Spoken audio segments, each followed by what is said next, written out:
The federal raid on Jacob Weir's farm happened at 4:47 a.m. on November 12, 2018. 43 agents from Homeland Security, the FBI, and the U.S. Fish and Wildlife Service surrounded the 480-acre property in rural Nebraska, blocking every access road and deploying ground-penetrating radar before sunrise. They expected drugs, weapons, or human trafficking, the standard explanations for elaborate underground construction on private land.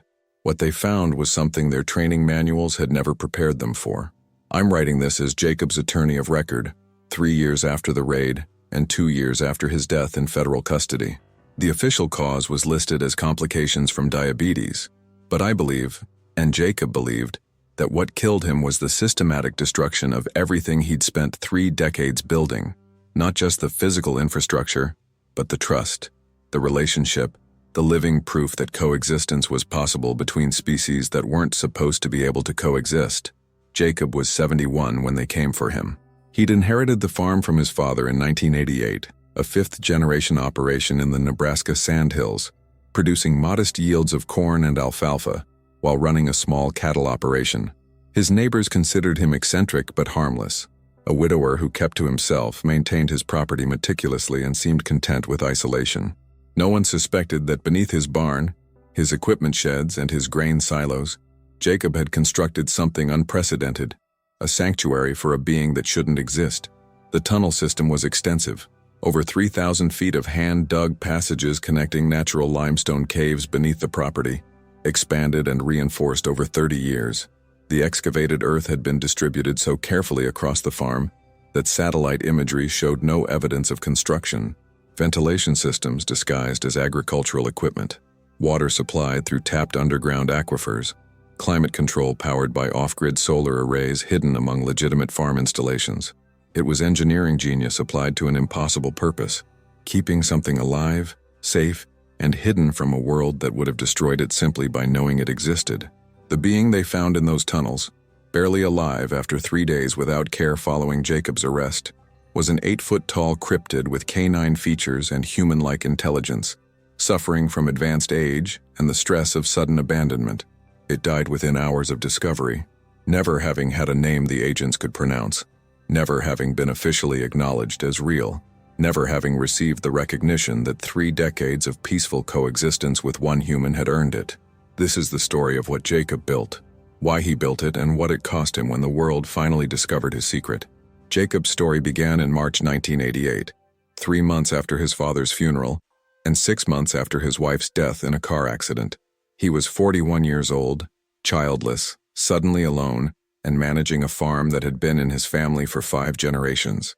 The property was remote, 12 miles from the nearest town, accessible by a single gravel road that saw maybe 4 vehicles a week, the kind of isolation that swallows grief without witnesses. "I wanted to die," Jacob told me during one of our final conversations before his own death. Not actively suicidal, but just empty. The farm needed maintenance, the animals needed feeding, but I was going through motions. Everything felt pointless. The encounter happened on a March evening when Jacob was checking fence lines in the northwest pasture, an area where his cattle refused to graze despite abundant grass. The sun was setting, temperature dropping, and he was ready to head back when he heard sounds from a limestone outcropping, pained vocalizations, labored breathing, something large struggling. "I thought injured cow, maybe trapped somehow," Jacob recalled. Grabbed my rifle and approached carefully. What I found was something I had no reference for. The creature was wedged in a crevice between limestone slabs, its leg caught in a position that suggested a bad fall. Approximately 7 feet tall, even partially collapsed, covered in dark matted fur, with a head that was distinctly canine but positioned on an upright body structure.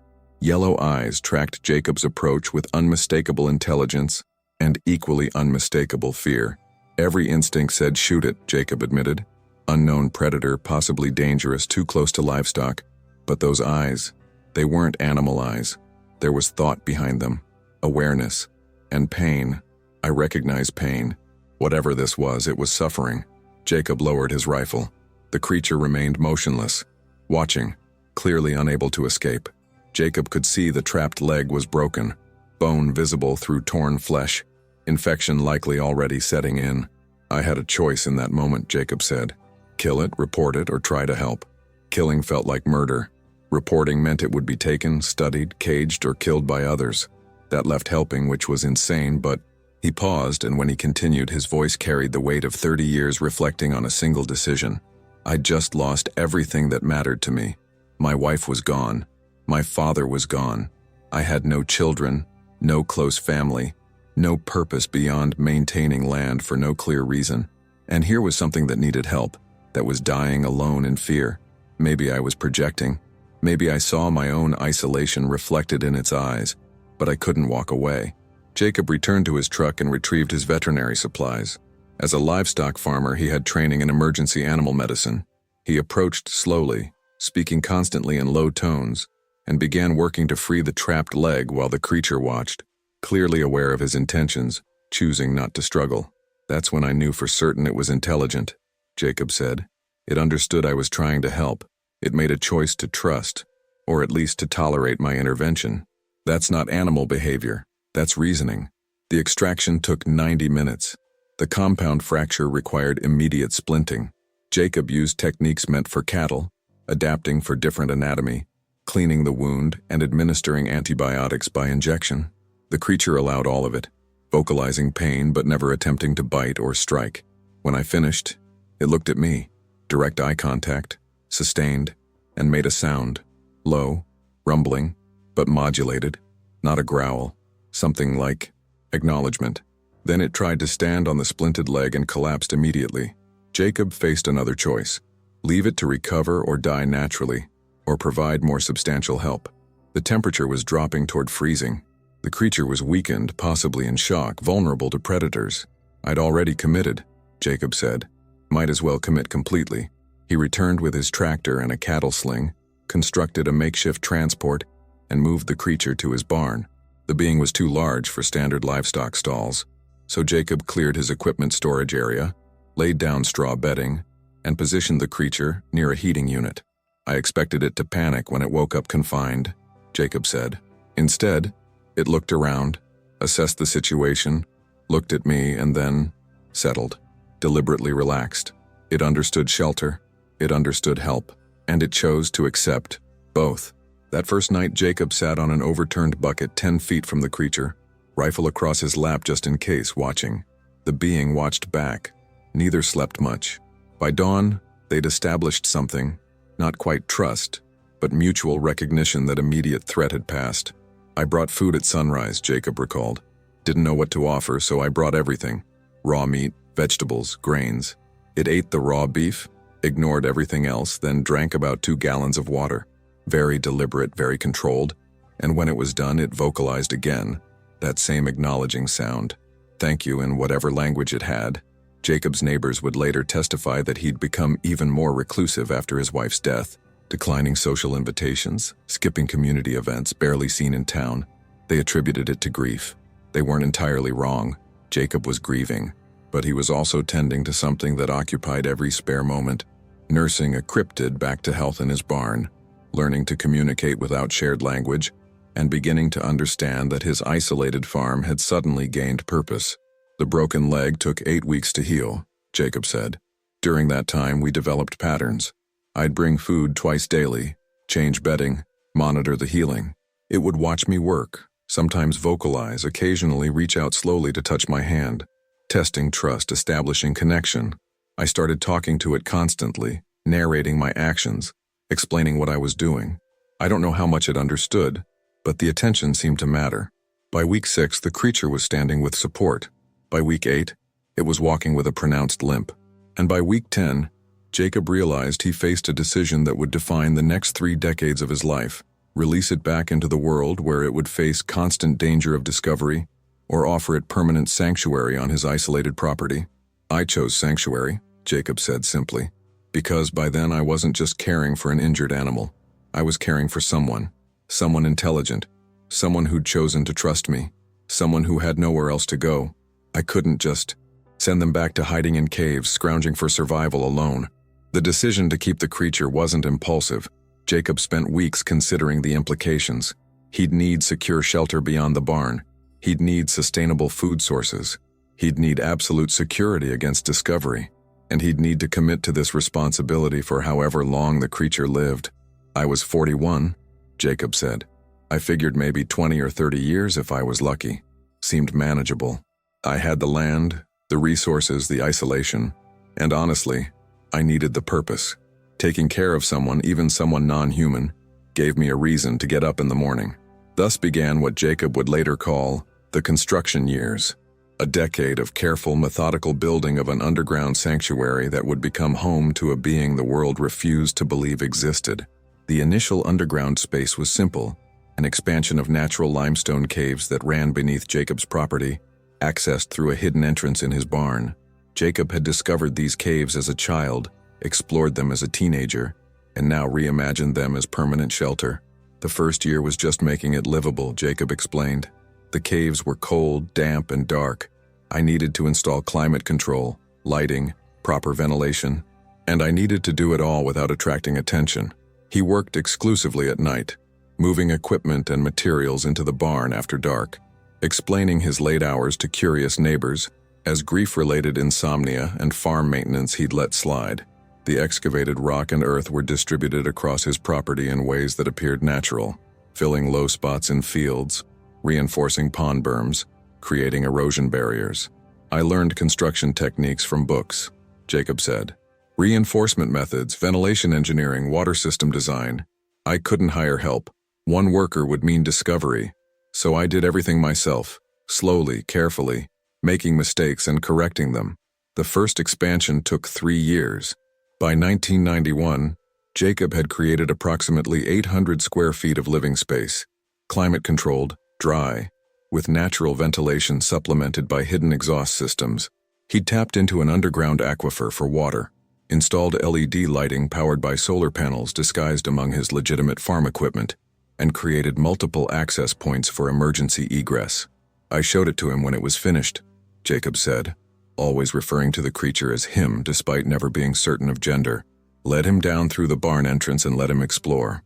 He moved through every chamber, touched the walls, tested the ventilation flow, spent maybe an hour just examining everything. Then he looked at me and made a sound I'd never heard before. Low, sustained, with modulations that sounded almost like music. I chose to believe it meant approval. But the sanctuary was more than shelter. It became home through small additions Jacob made based on observing his companion's preferences and needs. The creature showed interest in running water, so Jacob installed a recirculating stream feature through one chamber. He observed the being arranging stones in patterns during surface excursions, so Jacob provided various shapes and textures of rock. The creature demonstrated sensitivity to certain light frequencies, so Jacob adjusted the LED spectrum to more amber tones. I was learning his culture, Jacob realized years later. Not through language, we never shared language the way humans think of it, but through observation and adaptation. He'd show me what mattered to him, and I'd try to provide it. That's relationship, even without words. The relationship developed its own communication system over the years. The creature had a range of vocalizations that Jacob learned to distinguish: distress, contentment, curiosity, warning. Jacob developed a corresponding set of tones and gestures. They achieved mutual understanding through consistency and patience, creating a pigeon communication system unique to their relationship. By year 5, I could tell him I was leaving for town and approximately when I'd return, Jacob said. He could indicate if he was feeling unwell or needed something. We weren't having philosophical conversations, but we were communicating intent, basic concepts, emotional states. That was enough. The creature's intelligence revealed itself gradually. Jacob noticed he would rearrange objects in his underground space deliberately, not randomly but with apparent aesthetic purpose. He collected items from surface excursions and organized them by categories Jacob couldn't always discern, but which were clearly meaningful. He showed understanding of time, anticipating Jacob's routines and adjusting his own activities accordingly. He had culture, Jacob stated firmly, individual preferences, aesthetic sensibilities, behavioral rituals that served no survival purpose but were consistently maintained. That's not instinct, that's personhood. But maintaining the sanctuary while running a functional farm was exhausting. Jacob's days began at 4 a.m. and ended near midnight. Morning farm work, feeding cattle, maintaining equipment, managing crops. Afternoons spent on surface maintenance that concealed underground expansion. Evenings with his companion, bringing food, maintaining systems, simply spending time. Late nights doing accounts, ordering supplies, maintaining the cover of normal farm operation. I aged fast during those years, Jacob admitted. The physical labor combined with constant stress of maintaining secrecy. But I never regretted it. I'd found purpose again. I was keeping someone alive who would have died otherwise. From exposure, from starvation, from human fear. That felt important. The danger of discovery was constant. In 1994, an agricultural inspector visited to verify compliance with water usage regulations, necessitating Jacob's construction of elaborate false records and the creature remaining absolutely silent for 6 hours while the inspector examined water systems dangerously close to hidden intake valves.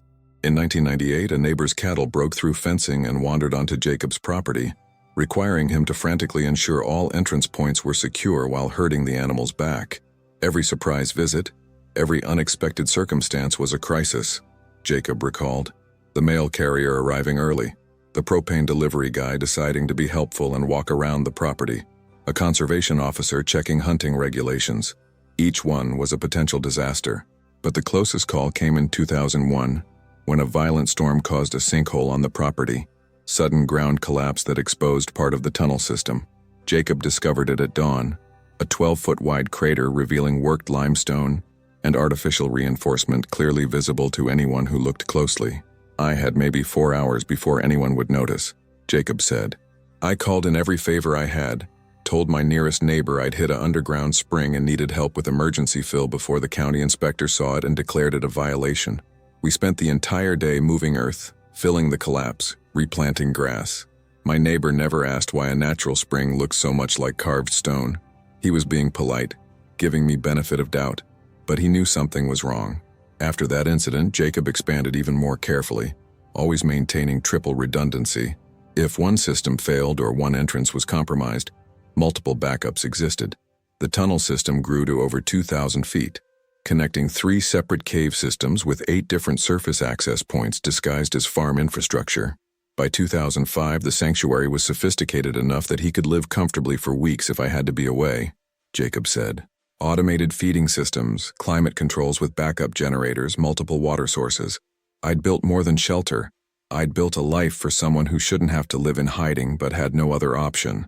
The isolation took its toll on Jacob socially. Neighbors stopped inviting him to gatherings. His few remaining friends drifted away, interpreting his reclusiveness as unwillingness to move past grief. He attended church only sporadically, always anxious about being away from the farm too long. He aged into a stereotype, the hermit farmer, eccentric but harmless, married to his land. I accepted loneliness as the price, Jacob told me.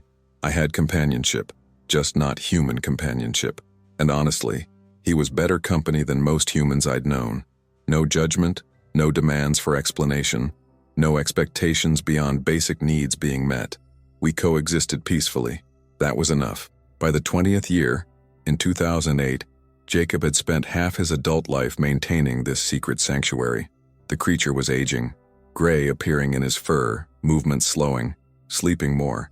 Jacob was aging too, his back damaged from decades of manual labor, diabetes developing from stress and poor self-care, heart condition emerging from years of constant low-level anxiety. We were growing old together, Jacob reflected. 2 beings who'd started this relationship out of necessity, maintained it through commitment and settled into it with something like family. Not the family either of us would have chosen maybe, but family nonetheless. The sanctuary had become more than shelter. It was a testament to what one human could do when motivated by compassion rather than curiosity, by protection rather than profit. 3 decades of construction, maintenance, and secrecy, all in service of keeping one being safe from a world that would have destroyed him simply by acknowledging his existence. Then, in October 2018, everything began to unravel. The unraveling started with something absurdly small: a county assessor reviewing property tax records and noticing irregularities in Jacob's electrical usage. His registered solar array capacity didn't match the minimal power consumption he reported for a farm of his size. The discrepancy was minor, easily explained by inefficient equipment or measurement error, but it flagged in a system designed to detect marijuana grow operations stealing power. I'd been so careful about everything else, Jacob told me bitterly. 30 years without a single serious mistake. Then an accountant reviewing spreadsheets in a county office noticed my numbers didn't match a statistical average. The initial investigation was routine. A county agent sent a letter requesting clarification about power usage, easily answerable with minor explanations. But Jacob, exhausted and increasingly diabetic, made his first critical error. He panicked. Instead of responding with a simple clarification, he delayed, then provided inconsistent information, then requested multiple extensions for documentation. Every innocent person faced with bureaucracy sometimes gets flustered, I argued during his later hearing. Delay and confusion don't imply criminality, but the pattern was enough to elevate the inquiry. By January 2018, state agricultural inspectors had visited twice, finding Jacob's surface operations perfectly legitimate, but noting his nervousness, his reluctance to allow full property tours, his insistence that certain buildings were structurally unsafe for entry. I was 70 years old, visibly exhausted and terrified, Jacob recalled. I'd spent 3 decades perfecting secrecy, but I'd never perfected lying under direct pressure. They sensed something was wrong, even if they couldn't identify what. The state inspector filed a report noting possible unreported agricultural operations or unapproved construction, triggering further review. By April 2018, the investigation had been referred to federal agencies based on the scale of suspected underground construction.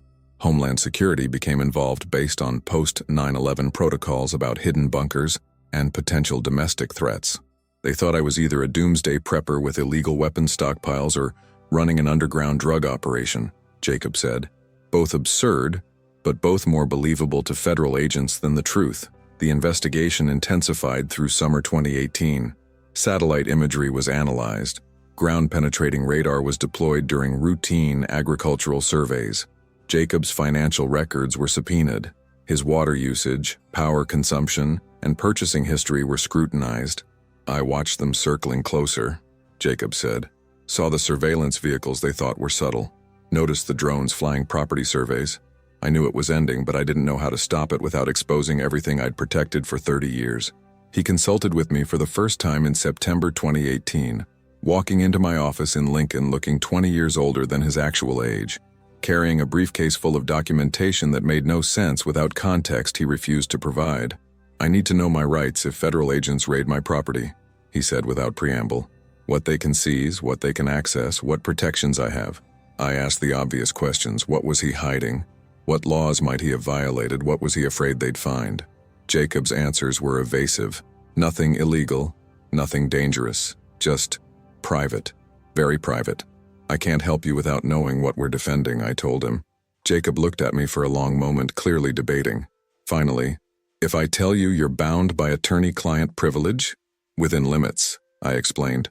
I can't help you commit future crimes or conceal ongoing criminal activity, but past actions and confidential information are protected. He opened his briefcase and pulled out a photograph. The image showed the interior of what appeared to be an underground chamber. Sophisticated construction, climate control systems, living space clearly designed for long-term habitation. And in the corner, partially visible, a figure that was unmistakably not human. I stared at the photo for perhaps 30 seconds before looking back at Jacob. Tell me this is elaborate staging for a film project. I wish I could, Jacob said quietly. But no, that's real. That's what I've been hiding for 30 years. That's what federal agents are about to find. He told me everything over the following 3 hours. The initial encounter, the decision to provide sanctuary, the decades of construction and maintenance, the relationship that had developed. I listened with increasing surrealism, certain at several points that I was experiencing some kind of professional practical joke. You understand how this sounds, I finally said. I have documentation, Jacob replied, pulling out more photographs, detailed journals, even video footage of the creature moving through the tunnel system. I'm not delusional. I'm not lying. I'm asking you to help me protect someone who's committed no crime other than existing. The legal territory was unprecedented. My client was harboring, what? Unknown species? Intelligent non-human? Endangered animal? The legal frameworks that existed, endangered species law, wildlife protection statutes, animal welfare regulations, all assumed animals without human-level intelligence. None addressed the scenario of a being that was clearly neither human nor simple animal. The best legal strategy, I told Jacob, is proactive disclosure. Contact federal wildlife authorities. Arrange controlled access. Establish you've been protecting rather than exploiting. The alternative, waiting for the raid you know is coming, gives you no control over the narrative. Jacob refused absolutely. The moment federal authorities know, they'll take him, cage him, study him, parade him as evidence of unknown species. He'll spend whatever time he has left being observed, tested, treated as specimen rather than person. I won't do that to him. I won't trade his freedom for my legal safety. Then you need to prepare for the worst, I said, because they're coming. And when they find what you've hidden, the legal consequences will be severe.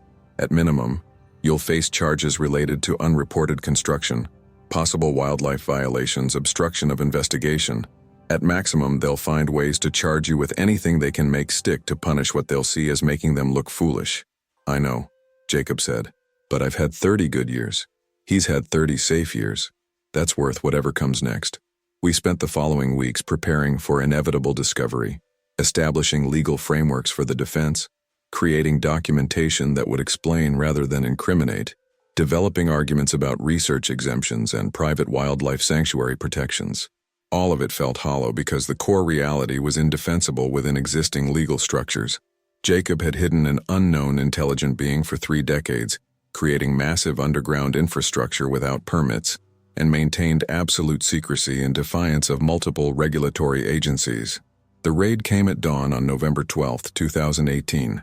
43 agents fully armed, treating the situation as high-risk potential domestic terrorism.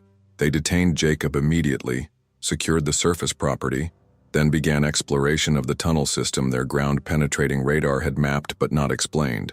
What they found in those tunnels would become classified material within hours of discovery, setting off a bureaucratic scramble that would ultimately lead to Jacob's death and the destruction of everything he'd built. But in that moment, as federal agents descended into carefully constructed chambers meant to protect rather than harm, they encountered something their training hadn't prepared them for. An 8-foot-tall cryptid, elderly and terrified, looking at armed strangers invading the only home he'd known for 30 years, making sounds that could only be interpreted as mourning. They'd found the monster in the tunnels, but the real monstrosity was what came next. I received the call at 7:23 a.m. on November 12th. Jacob had been detained on federal charges pending investigation, and I needed to get to his farm immediately. By the time I arrived, the property was swarming with federal agents, mobile command centers, and an increasing presence of officials who were clearly well above the pay grade of a routine agricultural inspection gone wrong. They wouldn't let me past the perimeter. Jacob was being held in a temporary detention facility set up in his own barn. The bitter irony wasn't lost on me. Through my phone, I could hear his voice, strained and desperate. Did they hurt him? Did they take him away? I need to know he's okay. I had no answers. The agents I questioned were tight-lipped, referring me up chains of command that led nowhere. Within 3 hours of the raid, a classification order had been imposed. I was informed by a Homeland Security official that the investigation involved matters of national security interest, and my client's case would proceed under sealed conditions. National security? I challenged. He's a 71-year-old farmer with diabetes, not a terrorist. The nature of what was found on his property requires federal classification, the official responded. Your client will be appointed a cleared attorney to handle sensitive aspects of the case. I'm his attorney, I said. I don't consent to being replaced. You're welcome to remain as counsel for non-classified elements, but you will not have access to certain evidence, certain testimony, or certain aspects of the facility discovered on the property. I was watching my client's case being disappeared into federal bureaucracy in real time, and there was nothing I could do to stop it. The initial charges filed were mundane: unlawful construction, building code violations, failure to obtain permits, but I knew more was coming. Jacob was transferred to federal custody in Omaha within 24 hours. I was finally allowed to see him 48 hours after the raid, in a secure conference room with cameras recording and no guarantee of attorney-client privilege. "Is he alive?" were Jacob's first words. "I don't know," I admitted. "They won't tell me anything about what they found." Jacob closed his eyes, tears running down his weathered face. 30 years. I kept him safe for 30 years. And in one morning, it's all destroyed. Over the following weeks, I pieced together what had happened through leaked reports, sympathetic agents who spoke off record, and eventually through sealed testimony I was able to access after obtaining security clearance myself, a process that took 6 weeks and required extensive background investigation. The creature had been in the deepest chamber when agents found him, clearly elderly, clearly frightened, making vocalizations that multiple agents later described as mourning or crying. He'd made no aggressive moves, shown no hostility, simply pressed himself against the far wall as armed agents surrounded him. A veterinary team was called in, wildlife specialists, eventually, cryptozoologists who'd spent careers searching for exactly this kind of evidence. The being was tranquilized, transported to a federal facility, and subjected to immediate medical examination and security quarantine. They treated him like a dangerous animal or a biological hazard, Jacob said bitterly when he learned the details. Sedated, caged, isolated, everything I'd spent 30 years preventing. The medical examination revealed a creature in declining health, advanced age estimated at 70-80 years based on dental degradation and joint deterioration, multiple chronic conditions including what appeared to be heart disease and arthritis, significant stress response to captivity. The veterinary team recommended minimal handling and low-stress environment. Instead, the being was subjected to comprehensive testing, genetic sampling, cognitive evaluations, communication studies. Multiple agencies argued over jurisdiction. Fish and Wildlife claimed Endangered Species Authority. Homeland Security claimed Security Risk Assessment Priority. The CDC demanded viral and bacterial screening for zoonotic disease potential. The being deteriorated rapidly. Within 2 weeks of captivity, he'd stopped eating. Within 3 weeks, he'd stopped responding to external stimuli. The medical team called it failure to thrive, a term usually reserved for infants who give up on life. He was dying of captivity, Jacob said. Dying of being separated from the only home and the only companion he'd known for 30 years. They were killing him with their care. I filed emergency motions arguing for Jacob's release to provide familiar care, citing animal welfare laws that required consideration of psychological well-being. Every motion was denied on national security grounds. I filed habeas corpus petitions arguing that the creature qualified as a person under certain legal definitions and therefore deserved due process protections. Those were dismissed as legally frivolous. The being died on December 8, 2018, 26 days after being removed from Jacob's sanctuary. The official cause was listed as cardiac failure secondary to age-related complications. The real cause was visible to anyone who looked at the timeline. He'd given up, chosen death over continued captivity, stopped fighting to survive in a world that had suddenly become hostile and incomprehensible. Jacob wasn't informed of the death for 3 days. When I finally got clearance to tell him, his response was silence, complete, devastating silence. He sat in the secure conference room, hands folded on the table, tears running down his face, saying nothing for 20 minutes. Finally, I should have taken him away. When I knew they were coming, I should have helped him escape, go back to the wild, take his chances with freedom rather than capture. I chose wrong. I chose trying to protect the sanctuary over protecting him. And that choice killed him. You couldn't have known, I started. Yes, I could, Jacob interrupted. Gray told Thomas. Remember the story you told me about Thomas and Gray? Gray said explicitly, protection means cages, means watching, means end of freedom. I knew what would happen. I just hoped, stupidly, foolishly, that I could somehow control it, manage it, prevent the worst. But you can't control federal bureaucracy once it mobilizes. I knew that, and I still didn't act. The guilt destroyed him faster than any formal charges could have. Jacob's diabetes spiraled out of control. His heart condition worsened. He refused to eat regularly, stopped taking medications consistently, showed all the signs of someone who'd given up. The federal prosecution proceeded with charges far beyond construction violations. They charged him with illegal wildlife possession, operating an unlicensed zoological facility, violations of multiple endangered species protocols, obstruction of federal investigation, and even, absurdly, potential bioterrorism threats based on hiding an unknown biological entity. They're angry, I explained to Jacob, embarrassed that this existed under their noses for 30 years, furious that you made them look incompetent.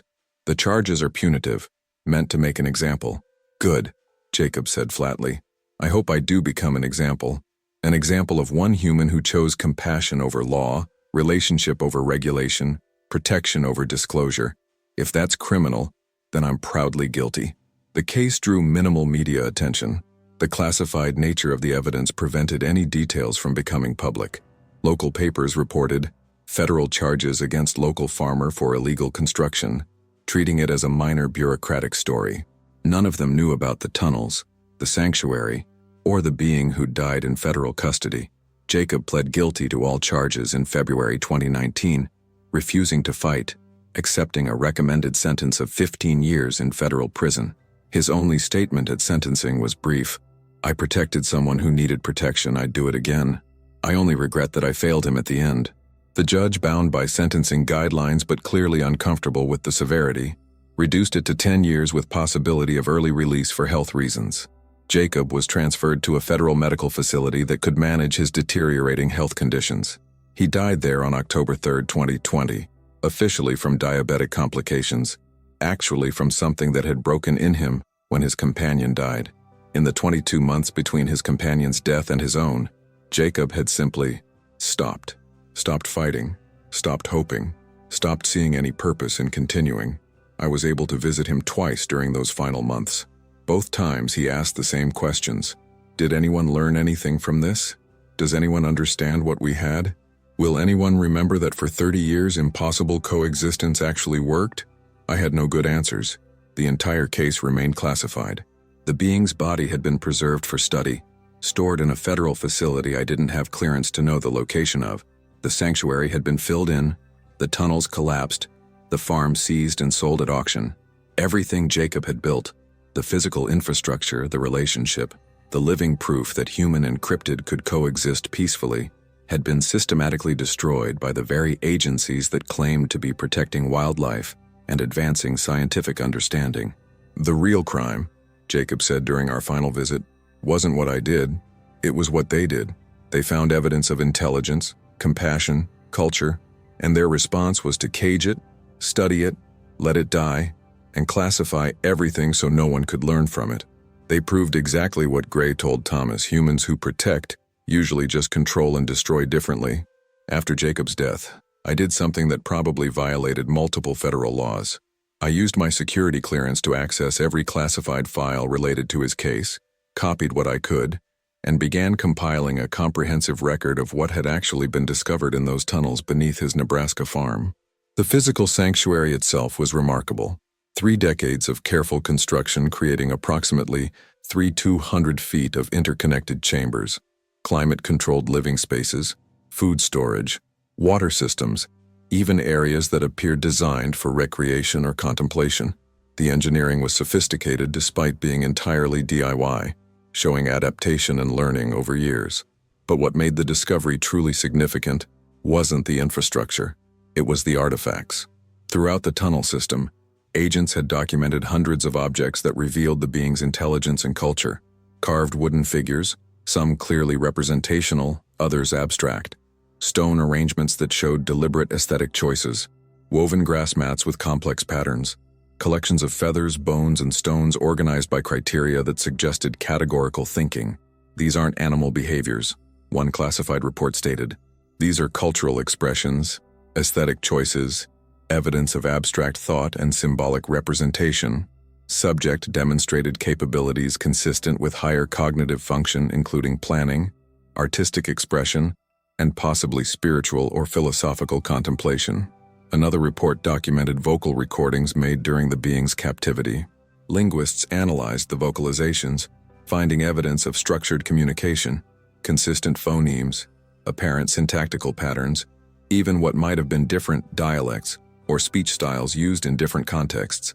Subject appears capable of language, though not necessarily human-compatible language, the linguistic analysis concluded.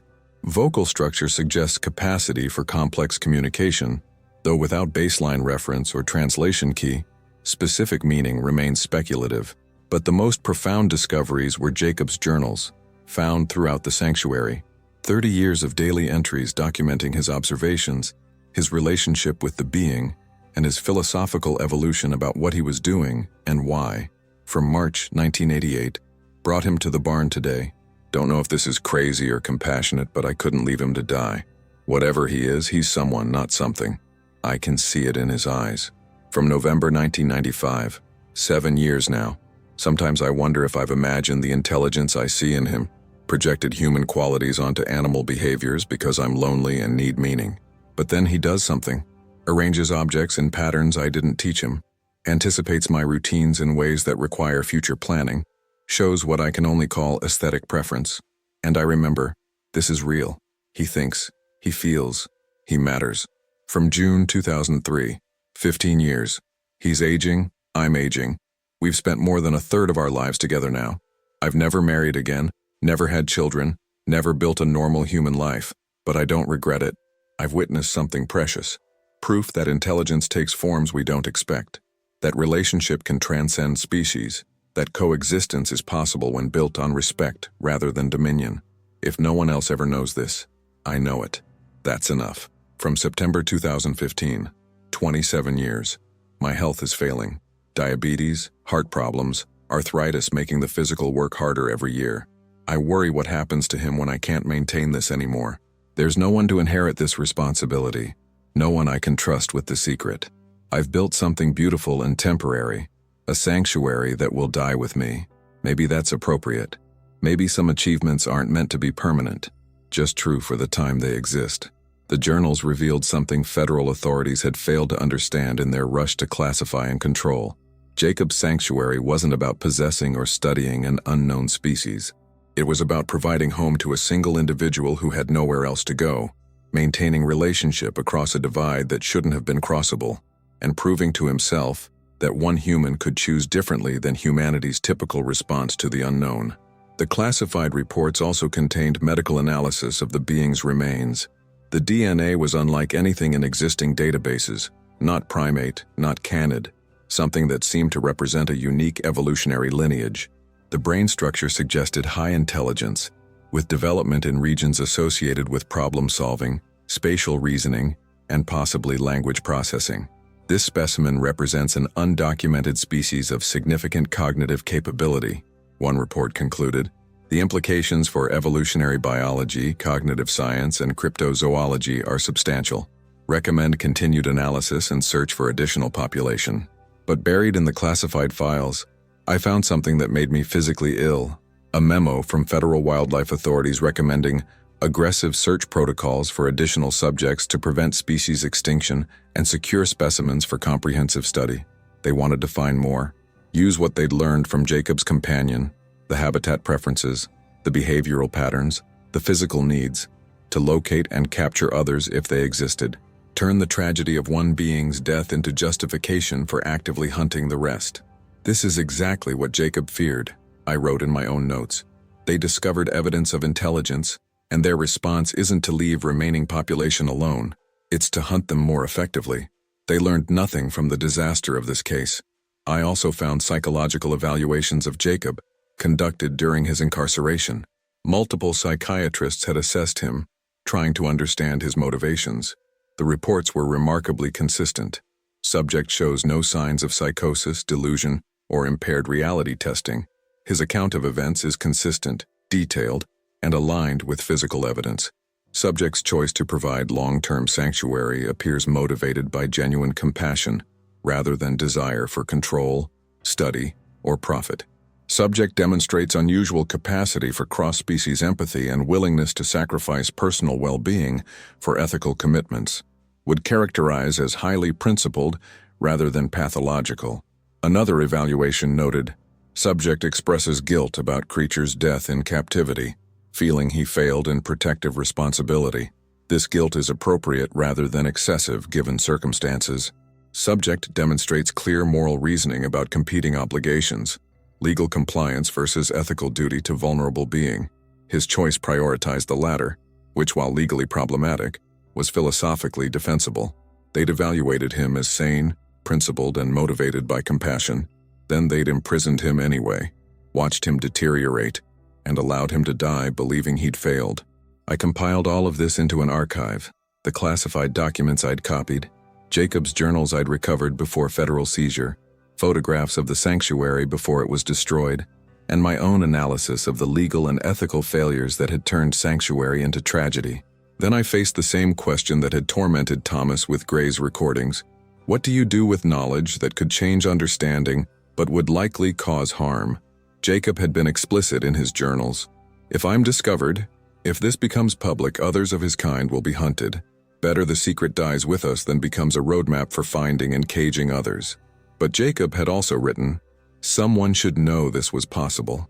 Someone should understand that for 30 years, human and cryptid lived peacefully together, that relationship was built, that coexistence worked, not as fairy tale or fiction, but as reality.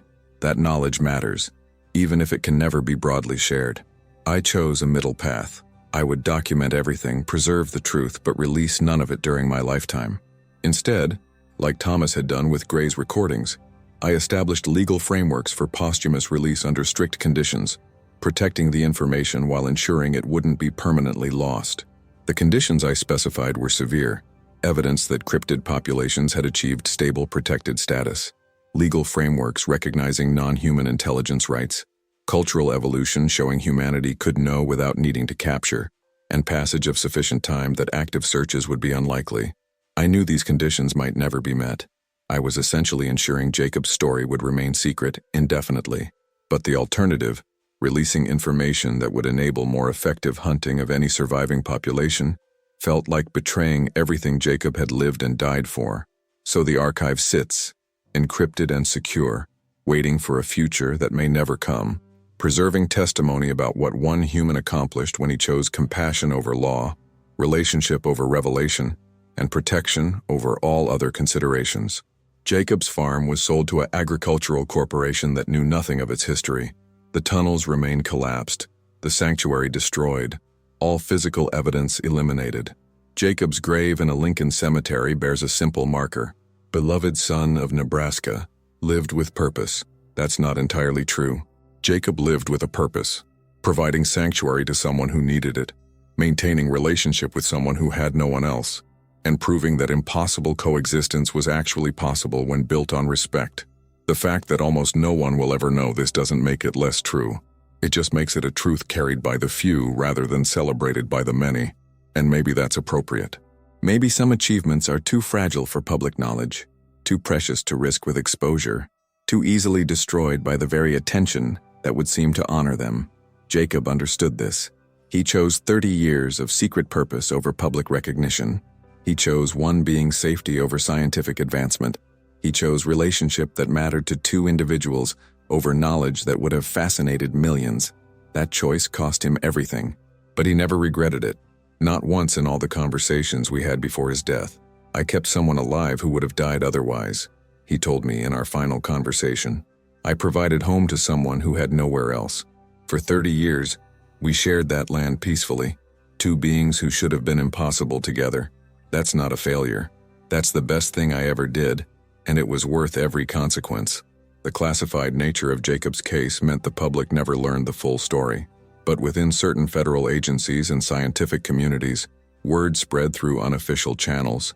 A farmer in Nebraska had hidden something extraordinary for 30 years, and the government's response had resulted in the death of potentially the most significant cryptozoological specimen ever documented. The reactions divided along predictable lines. Some officials felt vindicated in their harsh approach. Unknown species represented potential biosecurity risks, unregulated containment was dangerous, and Jacob's prosecution sent a clear message about the consequences of withholding important discoveries from proper authorities. He deprived science of 30 years of potential research, one internal memo argued. If he'd reported the discovery immediately, proper study could have been conducted, habitat could have been protected, possibly others of the species could have been located and preserved. His selfish choice to keep it hidden may have contributed to species extinction, but others within the agencies involved were deeply troubled by how the case had been handled. The being's rapid deterioration and death in federal custody, the classification of all evidence, the destruction of the sanctuary rather than preservation for study, all of it struck some officials as precisely the wrong response. We found evidence of non-human intelligence, and our institutional response was to cage it, let it die, and bury all evidence. One Fish and Wildlife agent wrote in a confidential report that was later leaked to me. Weir spent 30 years successfully maintaining this being's well-being. We had it in our custody for 26 days and killed it through ignorance and arrogance.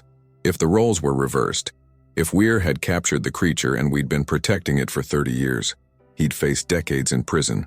But when the government does the same thing with worse outcomes, we call it appropriate protocols. The scientific community's reaction was complicated by not knowing the full details. Cryptozoologists heard rumors of a Nebraska incident involving potential Dogman discovery, but could get no official confirmation. Multiple Freedom of Information Act requests were filed and denied on national security grounds. Dr. Patricia Chen, the same researcher who'd shown mercy to Thomas years earlier, somehow learned enough details to contact me. We met in a Denver coffee shop, both aware we were probably violating classification rules by even having the conversation. "Is it true?" she asked. "Did they actually find one? Living in captivity for decades?" I couldn't confirm directly, but my silence was answer enough. "And they killed it," she said. Not a question, but a statement heavy with disgust. "Found the most important cryptozoological discovery in modern history and killed it through incompetent captivity. It died," I said carefully. Whether through incompetence or inevitability is debatable. Thomas's friend Gray said it explicitly. Dr. Chen reminded me. Protection means cages. We're so arrogant as a species. We think we can save anything by putting it in a box and studying it. We never consider that some beings would rather die than live in captivity, that freedom matters more than survival. She paused, then asked, "Did the farmer, Weir, did he consider the being a friend?" "Yes," I said, deciding that much wasn't violating confidentiality. For 30 years, genuine relationship, mutual respect, peaceful coexistence. Then he did something more important than any formal study could have done, Dr. Chen said. He proved relationship was possible. That's the finding that matters most, and it's the one that will never be published because it can't be quantified or replicated. The conversation with Dr. Chen crystallized something I'd been struggling with. The scientific establishment's response to cryptid discovery was fundamentally incompatible with the well-being of cryptids themselves. The very act of studying required capture, control, and conditions that intelligent, reclusive beings would experience as torture. I began tracking similar patterns in other cases of human-wildlife interaction. Whenever great apes were studied, they required habituation that disrupted natural behavior. Whenever cetaceans were researched in captivity, they showed stress responses and shortened lifespans. The history of science's interaction with intelligent non-human species was consistently one of harm, dressed up as knowledge acquisition. Jacob had rejected that paradigm entirely. His research consisted of observation, adaptation, and respect. His findings were unpublishable but profound. That coexistence worked when neither party tried to dominate, that relationship could exist without shared language, that home could be provided without possession. But this knowledge couldn't be institutionalized. Universities couldn't build departments around it. Grants couldn't be written to replicate it. Policy couldn't be based on it. So it was dismissed as anecdotal, personal, unscientific, despite being more ethical and effective than anything the institutional response had produced. The federal agency's handling of Jacob's property added insult to tragedy. Rather than preserving the sanctuary as a monument to what he'd achieved or studying his construction techniques for insights into cryptid care, they'd collapsed everything, filled in the tunnels, destroyed the infrastructure, eliminated all evidence. They were covering up their embarrassment, I concluded, eliminating proof that one untrained farmer had successfully done what their multi-million-dollar agencies couldn't do, maintain a cryptid's well-being long-term. I filed multiple FOIA requests seeking information about what happened to the being's remains, whether tissue samples were being studied, what scientific insights had been gained. Every request was denied or returned so heavily redacted as to be meaningless. The body was somewhere in a federal facility, stored as evidence or research material, serving purposes Jacob would have found abhorrent. The being who'd lived 30 years as someone with agency, choice, and dignity was now reduced to biological specimen, tissue in freezers, DNA sequences in databases, photographs in classified files. This is how science treats beings it can't categorize, I wrote in my notes. If you're not human but clearly intelligent, you become subject, something studied rather than someone known. Jacob's great achievement was treating his companion as someone consistently for 30 years. Science's great failure was reverting to something the moment they had access. 3 years after the raid, I was contacted by a philosophy professor researching ethics of cryptid discovery. She'd heard vague rumors about the Nebraska case and was developing theoretical frameworks for how such discoveries should be handled if they occurred. I met with her carefully, sharing no classified information, but engaging with her hypothetical scenarios. Her proposed framework was sophisticated: recognition of rights for intelligent non-human beings, provisions for consent in research, protocols for minimal intervention observation, legal protection for sanctuaries like Jacob's. The current paradigm assumes human rights to study anything we discover, she explained. But if we encounter non-human intelligence, especially intelligence that's chosen to remain hidden, don't they have rights to privacy, autonomy, and self-determination? You'd think so, I said. But our legal systems have no category for that. You're either human with full rights or non-human with only protections we choose to grant. There's no framework for recognizing agency in beings we don't classify as human. That needs to change, she said. Before the next discovery, before another case like Nebraska, we need legal and ethical infrastructure that protects rather than exploits. I wished her luck while feeling pessimistic about chances of systemic change before it was needed. Cultural evolution moves slowly. Legal frameworks change incrementally. By the time we developed ethical approaches to cryptid discovery, any remaining cryptid populations would likely be extinct or so hidden that discovery became impossible. Jacob's story should have been a catalyst for that change, proof that different approaches were possible and preferable. But as a classified case with sealed evidence, it couldn't serve that purpose. The lessons learned from his 30 years remained locked away, accessible only to federal officials who'd proven they hadn't learned anything from the disaster their intervention caused. Maybe that's the real tragedy, I told Dr. Chen during a follow-up conversation. Not just that one being died and one man was destroyed, but that the knowledge of how to do it right, how to actually coexist peacefully, was buried along with them. We could have learned so much, could have changed entire frameworks for human-cryptid interaction. Instead, we just added another classified file to a system already overflowing with secrets that should be lessons. The farm itself haunts me. I've driven past it twice since the case concluded. The new owners have no idea what existed beneath their fields. They grow corn and run cattle, same as Jacob did, never knowing they're standing on top of collapsed tunnels that once represented the most successful human-cryptid coexistence in documented history. There's something deeply sad about that. Ground that should be sacred, that should be preserved as testament to what's possible, instead being farmed as if nothing significant ever happened there. History erased, sanctuary destroyed, evidence eliminated, all in service of maintaining the fiction that the extraordinary is impossible and therefore need not be accommodated. Jacob's legal case concluded with his death. The charges were technically still pending when he died, so they were dismissed without final conviction. His record shows arrest but not guilt, a technical distinction that matters little given he spent his final months in federal custody, dying alone and believing he'd failed the being who'd trusted him. But Jacob didn't fail. He succeeded for 30 years, providing exactly what his companion needed: safety, stability, relationship, home. The failure belonged to the system that discovered his success and dismantled it through institutional arrogance and bureaucratic procedure. That failure echoes still, in classified files and buried tunnels, in a story that should be told but remains largely hidden, in knowledge that should guide future action, but remains locked away from those who might apply it. The human reaction to Jacob's achievement was, ultimately, to destroy it. And that tells us everything about why beings like his companion choose to remain hidden, why trust across species boundaries is so rare, and why the few humans who bridge those boundaries find themselves alone, prosecuted and mourned by almost no one when they die. Because we're still a species that can't celebrate what we can't control, can't honor what we can't explain, and can't preserve what threatens our assumption that humans alone deserve recognition as intelligent, autonomous, and worthy of rights. Jacob knew this. That's why he built his sanctuary in secret, maintained it alone, and accepted the consequences when discovery came. He chose 30 years of meaningful coexistence over a lifetime of empty compliance. I can't think of a better epitaph than that. The confrontation I expected never came. No dramatic legal battle, no public trial revealing the truth, no vindication for Jacob's choices. Instead, there was silence, bureaucratic, classified, absolute. But I created my own confrontation, quietly and carefully by doing something that will likely result in my disbarment if discovered, but which felt like the only moral choice available.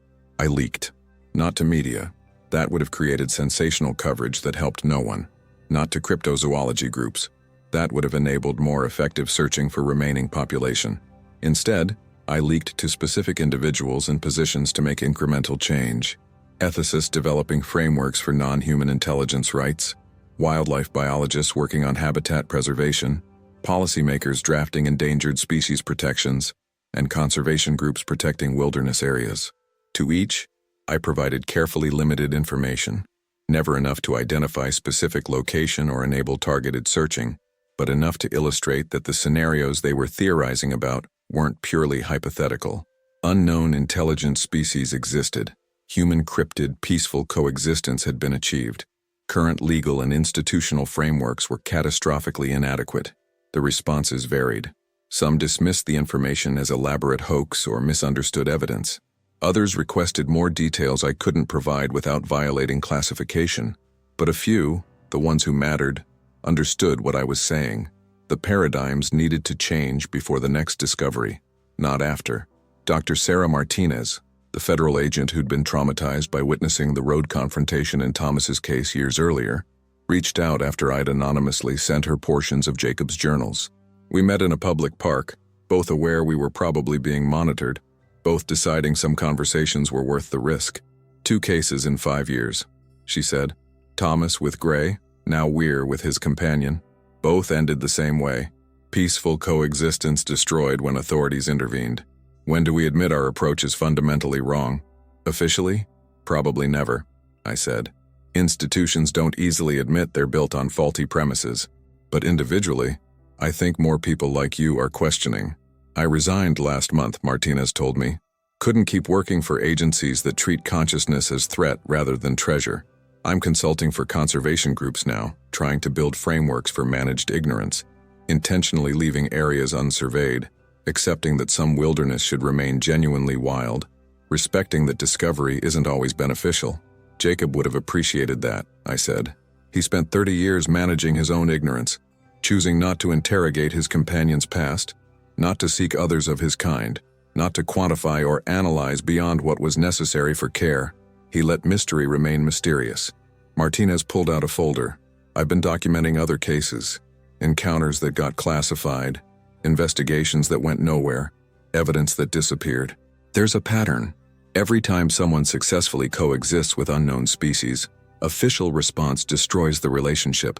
We're systematically eliminating the evidence that alternative approaches work. She'd compiled over a dozen cases spanning 30 years, all classified or buried, all following similar patterns. Individual achieves peaceful relationship with cryptid. Authorities discover it. Intervention ends badly. Evidence is sealed, and lessons remain unlearned. This is institutionalized failure, Martinez said. We're not protecting anything except our own assumptions about human dominance and our right to catalog everything we encounter. I spent the following year working with Martinez and a small network of sympathetic officials and researchers to develop what we called the Sanctuary Protocol, a proposed framework for handling cryptid discoveries that prioritize the being's well-being over human curiosity. The core principles were simple. First, recognize intelligence equals rights to autonomy, privacy, and self-determination. Second, default to minimal intervention, observe without capture, protect without direct contact. Third, honor existing peaceful relationships rather than disrupting them with official oversight. Fourth, accept that some beings may choose to remain unknown, and that choice deserves respect. Fifth, prioritize habitat protection over specimen study. The Sanctuary Protocol was too radical for mainstream acceptance. Official reviewers called it anti-scientific, impractical, and contrary to institutional mandates. But we succeeded in having it adopted by several private conservation organizations and incorporated into policy proposals by sympathetic legislators. It's not enough, Martinez said after our first small victory. But it's something. Next time, if there's a next time, maybe there's a framework that doesn't repeat Nebraska's mistakes. The final confrontation came 3 years after Jacob's death, when I received an anonymous package. Inside, photographs of terrain I recognized from Jacob's maps. showing the area where he'd indicated others of his companion's kind might exist. The photos were recent, showing the landscape undisturbed, wilderness intact. Included with the photos was a single note, handwritten in shaky script that suggested advanced age. Still here, still hidden. Thank him for us. Tell him his friend's death wasn't meaningless. We learned humans can be different. We remember. I have no proof the note was genuine, no way to verify it came from cryptids rather than hoaxers. But something about it felt true. The specificity of geographic references only someone who'd read Jacob's sealed journals would know. The tone of measured trust earned through proof rather than assumption. Whether real or not, I chose to believe it. Because Jacob deserved to have his work acknowledged by those it protected, even if that acknowledgement came too late for him to receive it. I drafted a response, careful, revealing nothing specific but carrying the message they'd requested. Jacob never stopped caring. He believed his choices honored his friend and protected others like him. He died hoping you remained safe and free. Your remembering him matters more than official recognition ever could. Stay hidden, stay safe. Some humans are learning. I left the response at the location coordinates suggested in the photos, buried in a waterproof container under a marked stone. I don't know if it was retrieved. I never returned to check. That felt appropriate. An exchange completed not with verification, but with trust. Communication maintained through assumption of good faith rather than proof. The archive I've maintained, Jacob's journals, classified documents I copied, photographs of the sanctuary before its destruction, remain sealed with conditions for posthumous release that may never be met. But I've added to it the sanctuary protocol, Martinez's case documentation, and evidence of growing recognition that current approaches to cryptid discovery are ethically bankrupt. Maybe future generations will have the wisdom to implement better frameworks. Maybe they'll read Jacob's story and understand what was lost when institutions prioritize control over coexistence, study over sanctuary, revelation over respect. Or maybe the archive remains sealed forever, a testament to possibilities that were achieved briefly, locally, imperfectly, but genuinely, before being destroyed by the very civilization that should have celebrated them. Either way, the truth exists, preserved and protected, waiting for humans to evolve enough to handle it responsibly. Jacob would approve of that, I think. He spent 30 years protecting a truth the world wasn't ready for. I'm continuing that tradition, keeping secrets that serve beings who can't protect themselves, honoring relationships that existed outside official recognition.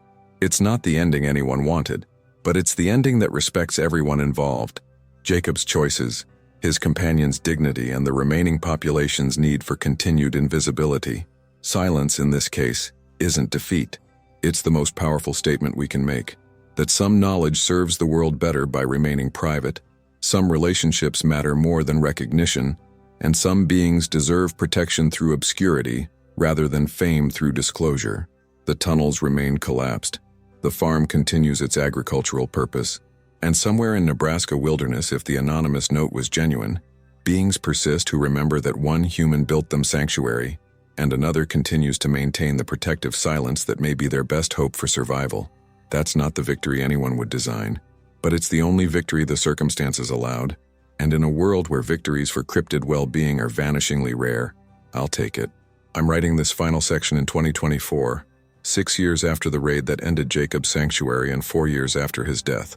The farm has been productive for its new owners, completely ignorant of the history beneath their fields. The case remains classified, accessible only to those with appropriate clearances and need to know. Jacob's name appears in no public heroics, generates no discussion, inspires no one outside the tiny circle aware of what he actually accomplished. This is exactly what he would have wanted. Jacob's story matters not because it's exceptional, but because it shouldn't be. In a world where humans shared the planet more gracefully with other forms of intelligence, providing sanctuary to vulnerable beings would be unremarkable.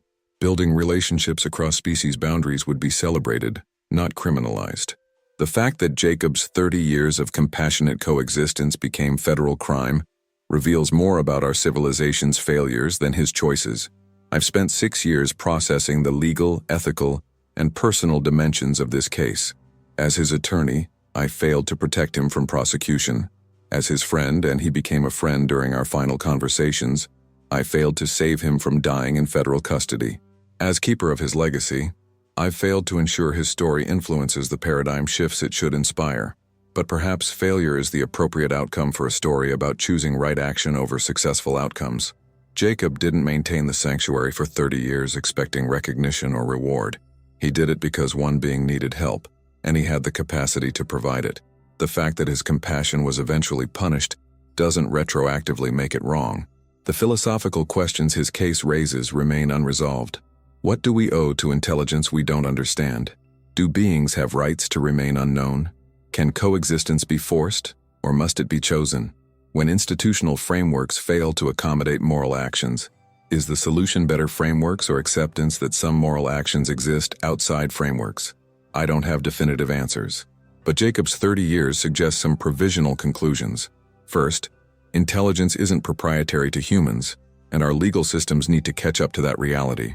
The being Jacob protected demonstrated planning, aesthetic sensibility, emotional complexity, and relationship capacity.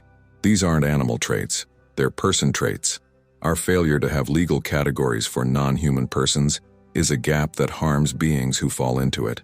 Second, discovery isn't inherently valuable.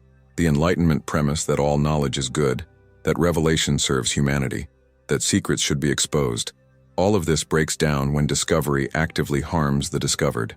Jacob's companion lived better in hidden sanctuary than he died in federal custody. Ignorance in his case was more beneficial than knowledge.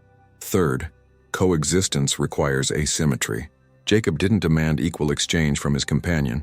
He gave far more than he received, maintained the relationship despite its costs, and accepted that reciprocity wouldn't look like human friendship. He provided what the other needed without requiring anything specific in return. That generosity made 30 years of peace possible. Fourth, some achievements can't be institutional. Jacob's success came from personal commitment sustained over decades, adapting to individual rather than creating protocols for categories. You can't systematize that kind of relationship, attempting to destroy exactly what makes it work. These lessons remain largely private, locked in archives like mine, passed through whispered conversations among the few who know. But perhaps that's appropriate. Perhaps the most important lessons are transmitted personally rather than broadcast universally, carried by individuals who understand nuance rather than reduced to policy that eliminates it. The sanctuary protocol that Martinez and I developed has been adopted by 3 private conservation organizations and incorporated into legislative proposals in 2 states. It's inadequate and compromised, but it's something. A small shift toward frameworks that prioritize habitat over access, preservation over study, autonomy over intervention. If Jacob's story influences even one future case to be handled differently, that's legacy enough. I think often about the anonymous note, whether it was genuine, whether cryptids in Nebraska wilderness actually remember Jacob and his companion. I choose to believe they do because that belief honors everyone involved. Jacob's hope that his work protected others, his companion's dignity as someone whose loss mattered to his community, and my own need to believe that 30 years of secret kindness had meaning beyond the 2 individuals directly involved. The archive remains sealed, conditions unchanged, waiting for a future that may never arrive. But I've made one addition to the release conditions: testimony from individuals claiming to be cryptids, providing informed consent for the information to be revealed. If they want their story told, if they believe revelation serves them, then they should control that decision. Until then, silence protects better than exposure. Mystery serves better than explanation.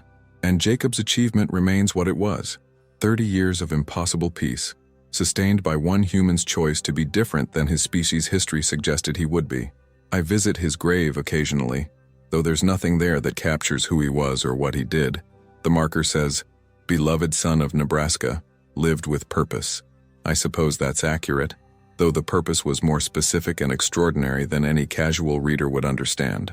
I leave flowers, native wildflowers that don't require cultivation, that grow in Nebraska wilderness where beings might still hide. It's superstition maybe, or sentimentality, but it feels like appropriate tribute, beauty that exists without demanding attention, thriving without interference, persisting in spaces humans haven't completely claimed. Jacob would understand the metaphor. He spent 30 years nurturing something that thrived best in obscurity, protecting beauty that existed independent of human recognition, maintaining relationships that didn't require validation beyond the 2 beings involved. The world is poorer for his death and richer for his life. Very few people know this. But truth isn't determined by how many acknowledge it, just by whether it's actually true. Jacob built sanctuary for someone who needed it. For 30 years, peace existed in tunnels beneath Nebraska farmland. One human and one cryptid shared space, built relationship, and proved that coexistence worked when approached with humility and respect. That's true whether anyone believes it, whether any court acknowledged it, whether any institution learned from it. And that truth, protected in archives and memories carried by the few who understand its importance, remains the most powerful testimony I can offer, that humans can be better than our history, that relationship can transcend species, that sanctuary can be built one choice at a time. Jacob proved it. His companion lived it. And somewhere in Nebraska wilderness, if I allow myself hope, others remember it still. That has to be enough, because it's all we have and because it's actually everything that matters.